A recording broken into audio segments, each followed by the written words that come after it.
Bismillahirrahmanirrahim. Alhamdulillahirabbil alamin. Allahumma sholli ala sayyidina Muhammad wa ala ali sayyidina Muhammad. Assalamualaikum warahmatullahi wabarakatuh. Halo teman-teman, apa kabar semua? Mudah-mudahan teman-teman selalu dalam lindungan Allah Subhanahu wa taala. Amin. Alhamdulillah, di video kali ini saya akan membacakan ya pertanyaan dari teman kita.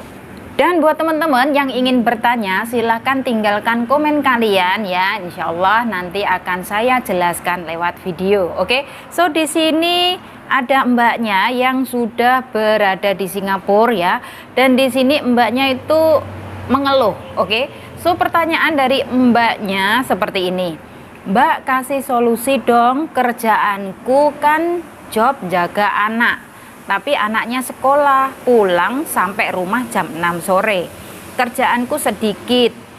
Saya juga dikasih bebas main HP, tapi setiap mau tanggal gajian, majikanku pasti nyari masalah, Mbak. Sampai pojokan tembok suruh lap.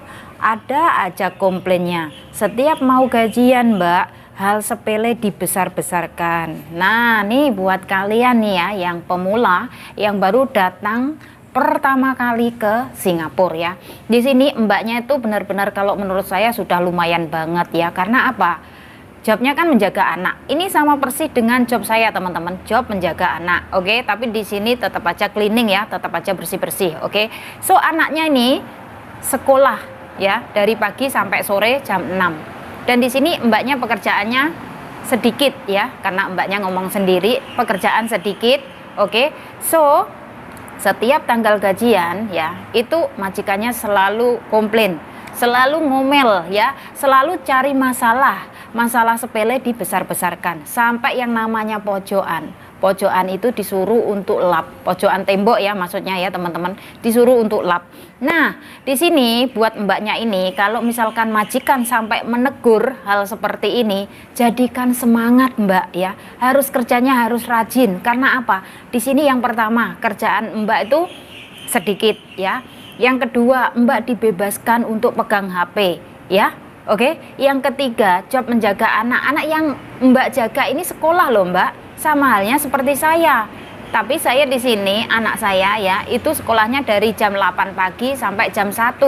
Ya kadang saya antar, kadang jemput, ya tergantung lah. Kalau misalkan majikan sibuk, ya pasti ngomong sama saya, nanti kamu jemput si kecil, nanti kamu antar si kecil, ya itu biasa seperti itu. Terus sampai di rumah mbak, saya juga masih bersih-bersih rumah, saya juga harus masak, menyiapkan lunch time untuk majikan, saya untuk juga menyiapkan dinner untuk majikan, sama. Tapi di sini apa mbak, saya juga seperti itu, saya kerjanya tuh terus ya. Kalau misalkan waktunya jam istirahat ya saya baru istirahat. Kalau belum waktunya jam istirahat, saya itu nggak istirahat. Padahal saya di sini mbak ya, perbandingannya saya dengan mbaknya ini, kalau saya di sini kan udah belasan tahun, tapi kalau mbaknya ini kan masih pemula ya. Meskipun saya belasan tahun di Singapura mbak, yang namanya HP ini loh mbak ya, HP ini nggak pernah saya kantongin kemana-mana ya. Males mbak, ini saya geletakkan di meja dapur, kadang saya taruh di kamar saya. Karena apa? Saya itu fokus, kalau saatnya kerja ya kerja. Di sini kita harus sadar diri ya teman-teman, bahwasanya kita ini digaji, kita ini dibayar.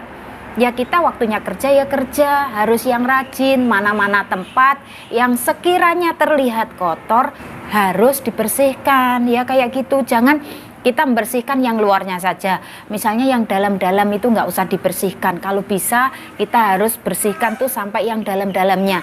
Kita mencari di mana-mana tempat yang sekiranya teman-teman, sekiranya itu berdebu, sekiranya itu kotor, dibersihkan ya. Di sini loh mbak ya, mbaknya itu sangat, kalau menurut saya, kalau menurut pandangan saya, itu mbaknya sangat beruntung. Karena apa? Mbaknya diberi kebebasan main HP ya. Di sini banyak sekali dari teman-teman kita yang masih pemula, apalagi yang satu blok dengan saya, baru datang dari Indonesia, dan mbaknya di sini baru mungkin 2 bulan ya kayak gitu. Mbaknya itu HP itu nggak dikasih kebebasan ya. Terus libur juga, sebelum finish potongan mbaknya nggak dikasih untuk libur. Soal majikannya maaf saya nggak mau nyebutin ya teman-teman, tapi di sini soal nasib memang bejo-bejan ya, nggak ada yang sama nasib kita, nggak ada yang tahu teman-teman, apakah kita dipertemukan dengan majikan yang baik atau sebaliknya ya, kayak gitu. Jadi di sini buat mbaknya ini tadi saya kasih saran, semangat bekerja ya mbak ya, jadikan teguran, jadikan komplain dari majikan itu membuat mbak semakin tambah semangat, jangan membuat mbak makin tambah putus asa, terus mbak mikirnya ya udahlah, kalau nanti majikanku masih ngomel-ngomel, kalau misalkan majikanku masih suka komplain-komplain, lihat aja nanti habis potongan aku mau minta pindah majikan. Jangan mbak ya, misalnya mbak berpikiran seperti itu, belum tentu di next majikan atau di majikan yang berikutnya itu nanti mbaknya akan mendapatkan pekerjaan yang ringan seperti ini, belum tentu. Ingat ya teman-teman, bahwasanya kita bekerja ke luar negeri ini susahnya minta ampun. Ingat dengan perjuangan kalian waktu di Indonesia ya. Banyak sekali di sini teman-teman yang di Indonesia itu pada mintanya cepet-cepet terbang ke Singapura, mintanya cepet-cepet bekerja ke Singapura. Tapi hasilnya apa? Setelah saya survei ya, saya menilai, saya sudah menyimpulkan semuanya bahwasanya di sini yang sudah sampai di Singapura, yang sudah bekerja di rumah majikan, ternyata semua mentalnya ecek-ecek aja ya teman-teman ya. Kalian ternyata niatnya itu belum 100% kayak gitu. Kalau kalian tuh niatnya sudah benar-benar bulat ya, meskipun majikan komplain, meskipun kalian itu dibully oleh majikan misalnya ya, dikatain bodoh, dikatain kalian tuh dikatain stupid, atau dikatain apalah kata-kata kasar kayak gitu, itu nggak akan membuat kalian menjadi patah semangat. Justru dari situ kalian akan bertambah lagi semangatnya ya. Karena apa? Kalian ingat dengan tujuan bahwa kalian kerja ke luar negeri itu ingin membantu perekonomian keluarga, ingin merubah nasib, mungkin kepengen yang namanya bikin rumah, kepengen nyekolahin anak, kepengen yang namanya ngebahagiain orang tua. Ya namanya orang kan bekerja ke luar negeri tujuan nggak ada yang sama ya teman-teman. Jadi untuk itu yang kepengen bekerja ke luar negeri, ke Singapura khususnya, yang sudah berada di Singapura di rumah majikan, harus semangat mbak ya. Kalau baru aja dikomplain kayak gitu, jangan sampai kendor, jangan sampai kalian merasa putus asa, ceklean hati, terus akhirnya nanti ujung-ujungnya finish potongan minta pulang, rugi mbak ya. Karena apa? Kita bekerja ke luar negeri ini naik pesawat, misalkan kita sudah tinggal panen ya, masa kita mau pulang ke Indonesia, masa kita pulang ke Indonesia nggak bawa apa-apa, kan eman-eman mbak ya. Masa mbaknya nggak kepengen yang namanya itu loh, tetanggaku bisa sukses karena kerja ke luar negeri. Kalian nggak tahu, kalian hanya sekilas melihat saja, sekilas memandang, atau kalau bahasa Jawanya bisa dibilang sawang sinawang ya. Wong nyawang kita arah penak, nek orang nglakoni dhewe kayak gitu. Leres napa mboten mbak ya? Kalau mbaknya belum terjun langsung ke dunia kerja, belum langsung terjun ke dunia rumahnya sang majikan, mbaknya nggak bakalan pernah bisa merasakan perjuangannya seperti ini loh. Menjadi seorang TKW ternyata sangat luar biasa. Kita dihadapkan dengan mental yang pertama. Yang kedua, kita harus benar-benar sabar. Sabar harus diiringi dengan rasa ikhlas. Sabar kalau nggak ikhlas berundel di sini, akhirnya timbul menjadi sebuah penyakit, mbak ya.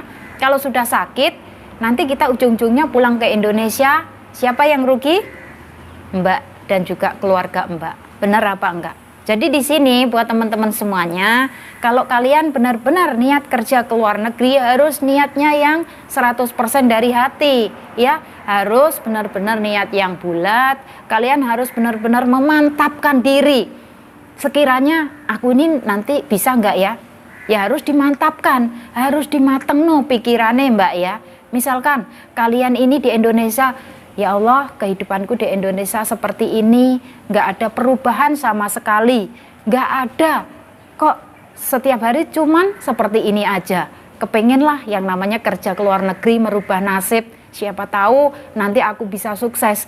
Tapi untuk merintis kesuksesan itu nggak ada yang mudah, Mbak, ya. Semuanya berproses. Nggak seperti yang kita lihat. Itu loh tetanggaku kerja di Hong Kong, rumahnya tingkat 2, anaknya sudah kuliah, wah rumahnya mewah, punya mobil, punya motor, punya sawah, punya ini, punya itu. Aku juga mau ikut kerja ke Hong Kong. Nah, orang kalau punya impian seperti itu, nantinya setelah tiba di rumah majikan, kalian harus siap dengan segala hal masalah yang ada di rumah majikan. Karena apa, teman-teman? Biasanya kalau masih pemula itu masih agak baperan. Karena apa? Baru aja kena sindiran, baru aja kena marah, baru aja kena teguran dari sang majikan, itu nantinya akan menjadi langsung putus asa, langsung berpikiran, ya Allah, segini ya, ternyata seperti ini ya kerja di luar negeri, nggak seperti yang aku bayangkan. Aku ngebayangin dari Indonesia dapat majikan yang baik, nantinya berjalan dengan lancar. Ternyata setelah sampai di rumah majikan seperti ini. Nah, untuk itu buat kalian semua di sini saya sarankan ya, nanti buat teman-teman yang misalkan benar-benar punya hasrat, punya keinginan untuk bekerja ke luar negeri, entah itu ke Malaysia, Singapura, Hong Kong, Taiwan, atau Arab Saudi ya. Jangan pernah kalian itu kerja ke luar negeri meninggalkan masalah ya. Maksudnya di Indonesia kalian harus benar-benar yang 100% nggak ada masalah dengan keluarga ya, nggak ada masalah dengan orang tua, nggak ada masalah dengan suami yang sudah bersuami, nggak ada masalah dengan saudara atau tetangga ya. Karena misalkan teman-teman, kita itu meninggalkan masalah di Indonesia, setelah kita sampai di luar negeri, nanti itu pasti ada aja masalah dengan keluarga majikan lah, dengan majikan lah, kayak gitu ya. Jadi harus menanamkan kebaikan sejak dini. Nanti insya Allah setelah sampai di luar negeri, insya Allah semuanya akan berjalan dengan lancar, kayak gitu ya. Karena apa, teman-teman? Di sini banyak sekali ya. Saya juga menemui teman sendiri yang langsung sharing dengan saya bahwasanya, Mbak, sebenarnya saya kerja ke Singapura ini meninggalkan masalah di Indonesia. Masalah apa, Mbak? Terus mbaknya ini cerita bla bla bla bla bla bla bla. Nah, dari situ ternyata mbaknya di Singapura sini juga dapat masalah dengan sang majikan. Akhirnya apa, teman-teman? Mbaknya nggak bisa bertahan lama, mbaknya harus pulang ke Indonesia dan itu semuanya gagal. Yaitu tadi, semua berawal dari masalah ya. Jadi di sini buat teman-teman, misalkan kalian kepengen kerja ke luar negeri, harus minta restu dari keluarga kalian ya, dan keluarga kalian harus benar-benar ngasih ridho, ngasih restu. Misalkan, Mbak, keluarga saya nggak ngasih restu, itu bagaimana? Ya dibujuk lah, dirayu lah, atau bagaimana lah ya. Misalkan benar-benar nggak ngasih restu, ya udah nggak usah berangkat, teman-teman. Nanti hasilnya akan sia-sia ya. Nanti semua akan menjadi masalah seperti itu ya. Bener, saya di sini sharing, apa yang saya sharingkan itu semuanya real, nggak ada yang saya rekayasa, nggak ada yang saya buat-buat. Karena apa? Saya di sini hanya berbagi wawasan.